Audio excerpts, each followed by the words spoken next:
mal à l'aise qu'on ait déjà demandé une conférence de presse et qu'on vous a fait déplacer pour des offres aussi dérisoires. On continue ce même régime, ce même ton d'arrogance et d'insultes pour les 420 000 travailleuses et travailleurs que l'on représente. Magali Picard, la présidente de la FTQ, n'a pas mâché ses mots hier, 1 heure et demie à peine après avoir reçu la nouvelle offre patronale dans la négociation de la nouvelle convention collective des employés de l'État. Bonjour, bon début d'après-midi, bon début de semaine, bienvenue à l'émission. Dérisoire, insultant, disons que ça ne laisse pas trop de place à l'interprétation et ça met la table pour 3 journées de grève de la majorité des employés de la fonction publique la semaine prochaine. Et ça soulève la question, il se passe quoi maintenant, après? La balle est dans le camp de qui? Une négociation constructive est-elle possible dans les circonstances? Eux non plus ne mangent pas leurs mots. Jean-François Lisée, Dimitri Soudas et Françoise Boivin. Michel est absente aujourd'hui. Bon début de semaine à vous trois. Bonjour. Salut. Bon retour, Jean-François. Gilles Duceppe vous a remplacé avec brio la semaine dernière. On est bien content de vous revoir avec nous cette semaine. Regardons les offres patronales donc déposées hier par le gouvernement du Québec. L'offre de base, donc l'augmentation de base passe de 9 à 10,3 sur 5 ans. L'offre différenciée, c'est-à-dire pour des travailleurs qui font des quarts de travail difficiles, l'infirmière qui travaille la nuit, par exemple, on lui donne une bonification qui passe de 2,5 à 3 Il y a un montant forfaitaire pour tous les employés de l'État de 1 000 Comprenez-vous, Jean-François, le rejet rapide des syndicats de la fonction publique de cette nouvelle offre patronale? Oui, je le comprends parce que tout le monde a subi l'inflation depuis 2 ou 3 ans et tout le monde se demande si ils ont l'argent qu'ils ont dans leur poche leur permet d'acheter autant qu'avant. Puis les gens se disent, je ne suis pas sûr de ça. Et pour l'instant, l'offre patronale ne s'engage pas à maintenir le pouvoir d'achat de l'ensemble de ses salariés. Et donc, on peut débattre, et j'entendais la ministre débattre, oui, mais les projections que font les syndiqués sur ce que sera l'inflation cette année et l'an prochain sont trop exagérées, ça ne sera pas vraiment ça, d'accord? Et j'entendais le chef de la CSQ dire ce matin, bien écoutez, on a fait une contre-offre que moi, je n'avais pas vue dans les journaux. On a fait une contre-offre en disant, bon, bien très bien, entendons-nous pour qu'en janvier de chaque année, l'inflation telle qu'elle est soit appliquée à nos contrats. Et donc, il n'y aura pas d'incertitude sur l'inflation, mais on veut avoir une bonification. Et j'ai entendu Mme Lebel dire ce matin en entrevue, ben, je ne suis pas contre ça, mais je ne négocie pas sur la place publique. Alors, je me rends compte que malgré les déclarations à l'emporte-piastre qu'on entend, il y aurait quand même, pour moi, c'est un point central de la négociation. Il faut dire aux salariés de l'État, vous ne serez pas appauvris. Ça doit être une garantie face à l'inflation. Et ensuite, ben, comme on veut être l'employeur de choix, c'est le terme qu'ils utilisent, on va vous donner un petit enrichissement. Puis c'est tout à fait possible que le 1 000 de forfaitaire qu'ils veulent donner la première année, qui coûte beaucoup d'argent, finalement, le gouvernement dise, ben, on va l'enlever puis on va l'introduire dans la base parce qu'il n'y a pas de récurrence. Une fois que tu as ton 1 000, tu l'as dépensé, c'est plus dans ton salaire. Donc, pour moi, cette dernière péripétie n'est pas la fin de l'histoire. Mais je ne comprends pas pourquoi Mme Lebel ne dit pas, écoutez, on va régler la question de votre pouvoir d'achat, puis ça, je vous le mets sur la table, puis je le laisse là seulement si, en contrepartie, vous me donnez ce que je veux en flexibilité. Il me semble que ça changerait, puis ça mettrait la pression sur les syndicats, parce que moi, je suis sûr que monétairement, on va se rendre là, à un moment ou à un autre. La demande syndicale, c'est un contrat de travail sur 3 ans plutôt que 5 ans, tel qu'offert par le gouvernement. Puis ils disent, première année, 2 d'augmentation, plus, puis c'est là qu'entre en compte l'inflation, plus l'indice des prix à la consommation. Deuxième année, 3 d'augmentation, plus les prix à la consommation. Troisième année, 3 d'augmentation, plus 4 d'augmentation, plus les prix d'indice à la consommation. Bref, il lie, c'est ça, Jean-François, dans le fond, la proposition syndicale, la demande syndicale lie les augmentations de salaire à l'indice des prix à la consommation, donc à l'inflation. Puis moi, ce qu'on me disait, c'est que c'est la base, protéger le pouvoir d'achat des employés de l'État, c'est la base de négociation pour les syndicats. Et actuellement, dans l'offre patronale, ce n'est pas le cas. La balle est dans le camp de qui maintenant? Écoutons Sonia Lebel au sujet de la négociation. Je m'attends à leur part qu'ils me reviennent avec une réponse écrite structuré sur chacune des mesures et des contre-offres à mes mesures. Parce qu'on ne peut pas, dans une négociation, se contenter de tout rejeter sans jamais participer à la conversation. Pour moi, c'est pas une conversation, c'est pas une négo quand on me dit non, non, non, non, non, non, non. Maintenant, moi, je dis non, mais encore. OK. Non, non, non versus non, mais encore. Alors, justement, Françoise, vous connaissez ça, la négociation, vous? La balle est dans le camp de qui à partir du moment où il y a une proposition qui a été rejetée sans aucune nuance par les syndicats? Bien, je pense qu'on s'en va vers un mur, là, présentement. Je pense que la ministre, la présidente du Conseil du Trésor, avait pas d'autre choix que de faire cette présentation-là. Il fallait au moins qu'au niveau public, de l'image de l'opinion publique, qu'il y ait un effort gouvernemental avant les grèves annoncées qui débuteraient le 6 novembre pour certains et se continueraient à d'autres journées pour d'autres. Alors, ça, là, en termes stratégiques, il fallait qu'il donne l'impression qu'il puisse se promener un peu partout, là, le premier ministre, la présidente du Conseil du Trésor, d'autres ministres, députés, et dire « Hey, on a mis une offre sur la table avant qu'ils partent en grève. » Ça enlève OK, mais donc c'est une opération de relations publiques, François? Moi, j'appelle ça définitivement. Écoutez, quand on connaît l'offre, la demande syndicale, puis il faut bien comprendre le jeu des négociations. Quand tu obtiens un mandat de grève, tu obtiens un mandat de grève sur un mandat qui dit « voici ce que l'on veut ». Et c'est les membres qui disent aux syndicats, aux officiers syndicaux, aux tables de négociation, nous, là, si on n'a pas ça, on est prêt à faire la grève.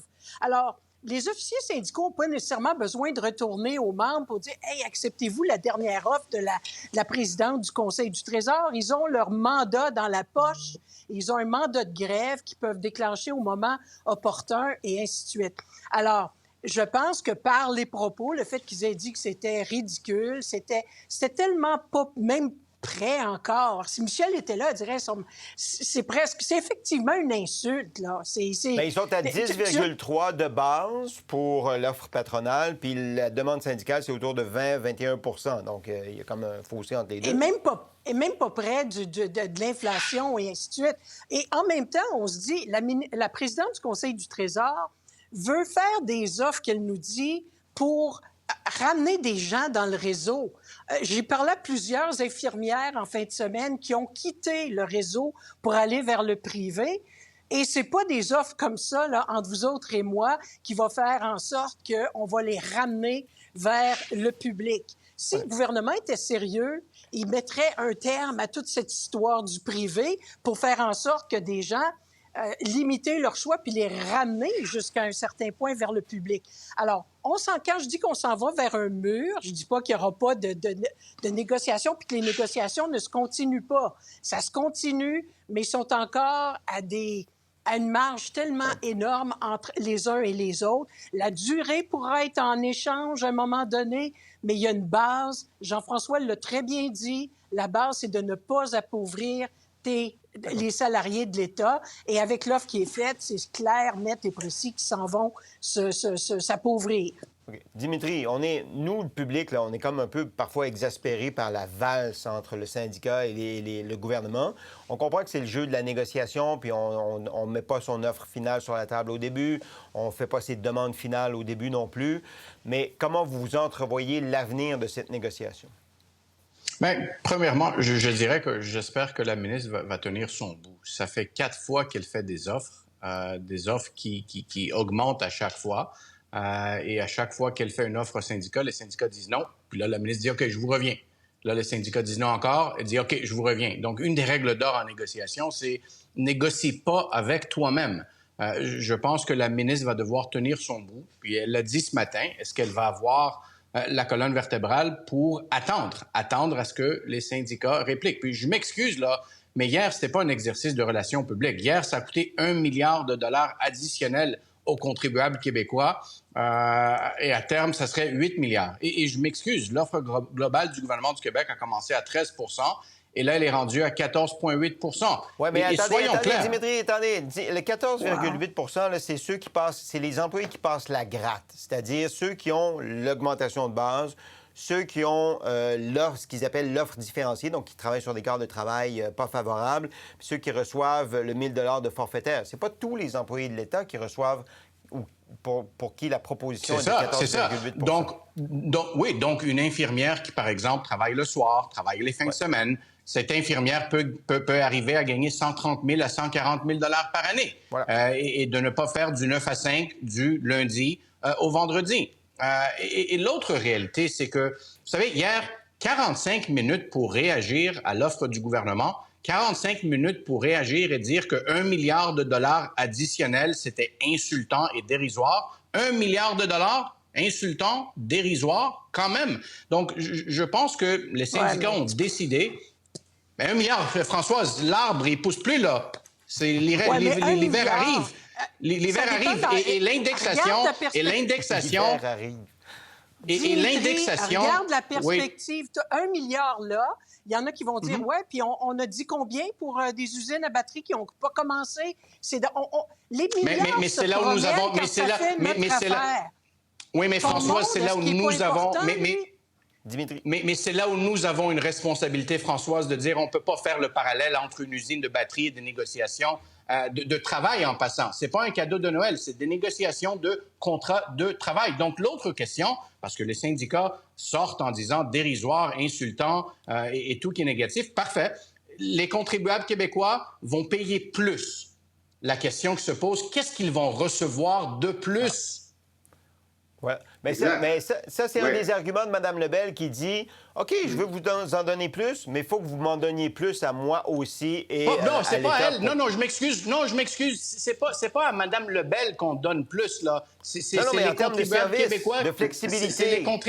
C'est les contribuables québécois qui payent la facture et c'est les contribuables québécois qui devraient exiger. Quand tu négocies ton contrat, tu dis « je veux plus de ci, plus de ça, un petit peu plus de ci, un petit peu plus de cela », bien, comme employeur, puis les employeurs, c'est pas Sonia Lebel, l'employeur, c'est les contribuables québécois, la question qu'ils devraient poser, parfait, tu veux tout ça? Qu'est-ce que je vais recevoir de plus? Est-ce que mes salles d'urgence vont être fermées ou est-ce qu'elles seront ouvertes 24 heures, 355 jours? Est-ce que les classes seront pleines? C'est une bonne question. Jean-François. Oui. Alors, c'est une très bonne question que pose Dimitri. Alors, je voudrais savoir, qu'est-ce qu'on a eu de plus pour l'augmentation de 30 des députés et des ministres? Qu'est-ce qu'on a eu de plus? OK. Est-ce qu'ils travaillent les fins de semaine? Voulez-vous que je réponde, Jean-François? Je n'ai pas terminé. Alors, qu'est-ce qu'on demande aux policiers à qui on offre 21 %? Donc, la demande syndicale de l'ensemble de la fonction publique, c'est « donnez-nous ce que vous avez offert aux policiers ». Et les policiers ont dit non. Ils vont demander plus. Bon, alors, écoutez, la réponse à la question, c'est que la principale job du gouvernement, c'est d'éduquer nos enfants, de soigner nos malades et de paver nos routes. Puis ça, ça se fait pas avec des ordinateurs puis de l'intelligence artificielle, ça se fait avec des salariés.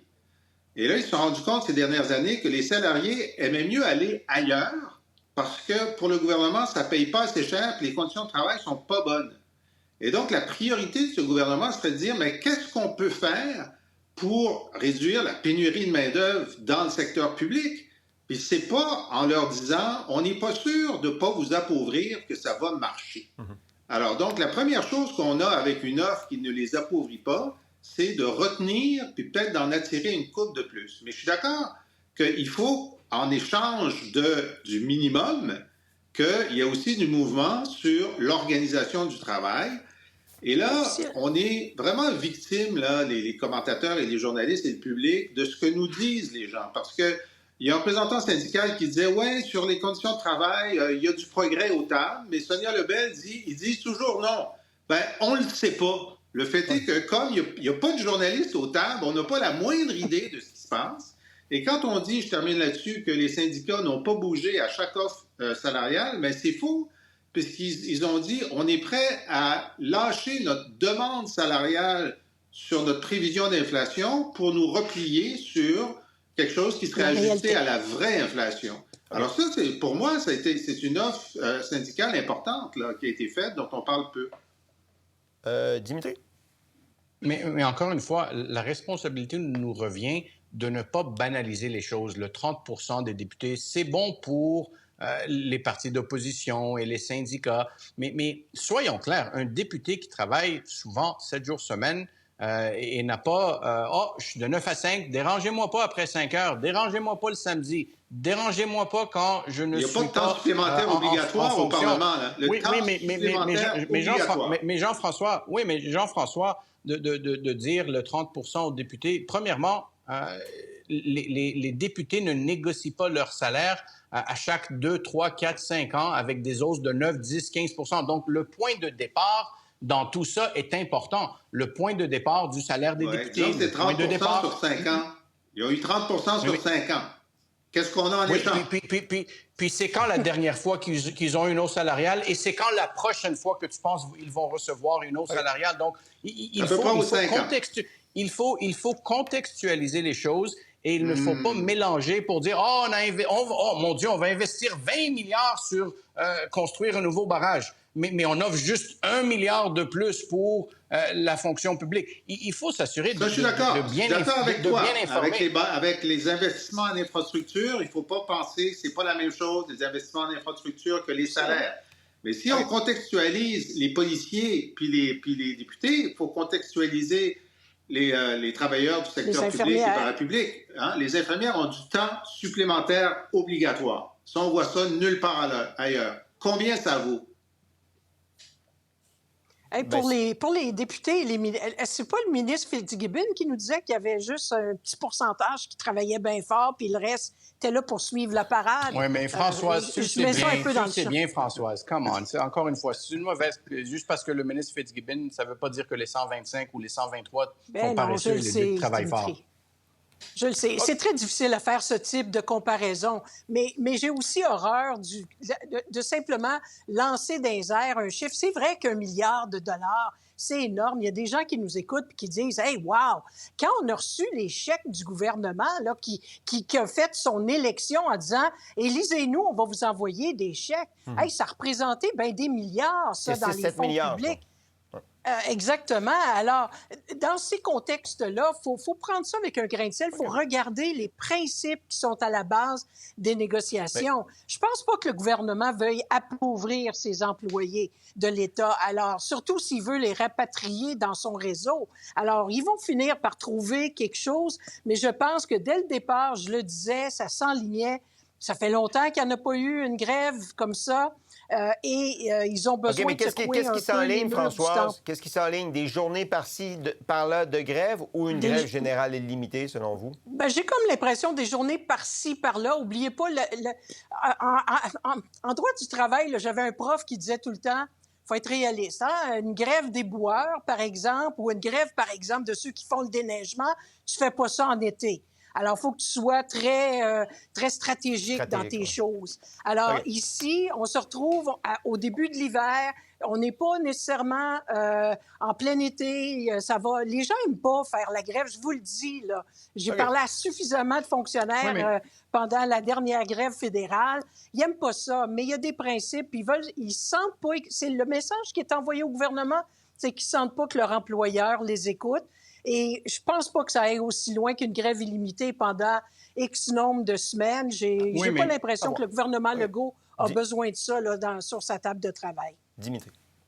Oui, mais même une grève partielle, puis on parle le spin d'appauvrir les employés de l'État. Pourquoi est-ce que alors les syndicats veulent appauvrir ceux qui sont dans le privé, les parents qui doivent aller travailler et au lieu d'amener leur enfant à l'école à 8 heures le matin, vont devoir amener leur enfant à 10h30 le matin. Ces parents-là vont s'appauvrir parce que... Non, mais attendez, Jean-François.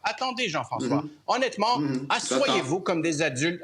Asseyez-vous comme des adultes. Négociez. Ça sert à quoi la grève pour pénaliser les parents qui ne vont pas pouvoir aller travailler parce que les professeurs vont être en grève, par exemple, et donc les parents ne vont pas pouvoir aller travailler, et donc ils vont gagner moins de sous, et donc ça devient un cercle vicieux. Asseyez-vous, négociez. Des parents qui sont solidaires, Dimitri.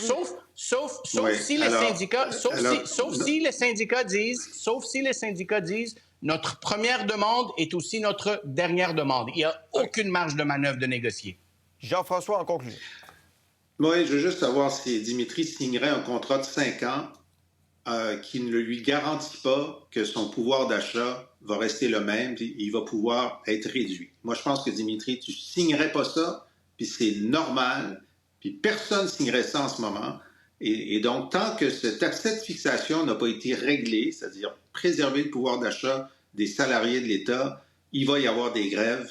Et je ne comprends pas que le gouvernement ne comprenne pas ça. Cependant, ce dont je suis certain, parce que Mme Lebel avait l'air très contente d'avoir dégagé 1 milliard, c'est vrai que c'est beaucoup d'argent, 1 milliard, mais c'est que le gouvernement Legault a nagé dans les surplus pendant les 6 premières années de son pouvoir, et là, entre dans une période de restriction fiscale.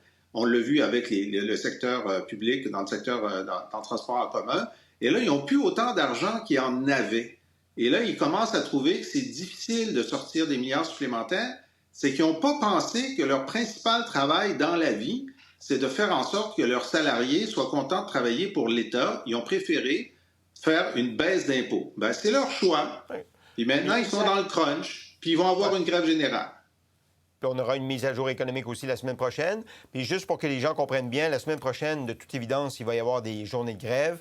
Lundi prochain, le 6, c'est le Front commun. Ça veut dire qu'il y a des écoles, en effet, qui ne donneront pas de cours avant 10h30 le matin. C'est ça que la CSQ, qui est le principal syndicat d'enseignants dans le Front commun, a dit. La FAE, qui est l'autre syndicat d'enseignants, n'a pas encore voté sur la grève générale ou le mandat de grève. On devrait avoir des nouvelles cette semaine. Puis mercredi et jeudi prochain, la semaine prochaine, 8 et 9, ce sera la FIC, les infirmières, donc, qui vont faire la grève. Mais il y aura des services essentiels. C'est pas tout le réseau de la santé ne sera pas fermé mercredi et jeudi 8 et 9 novembre prochains. Pour voir nos émissions en entier, rendez-vous sur la chaîne Ici RDI.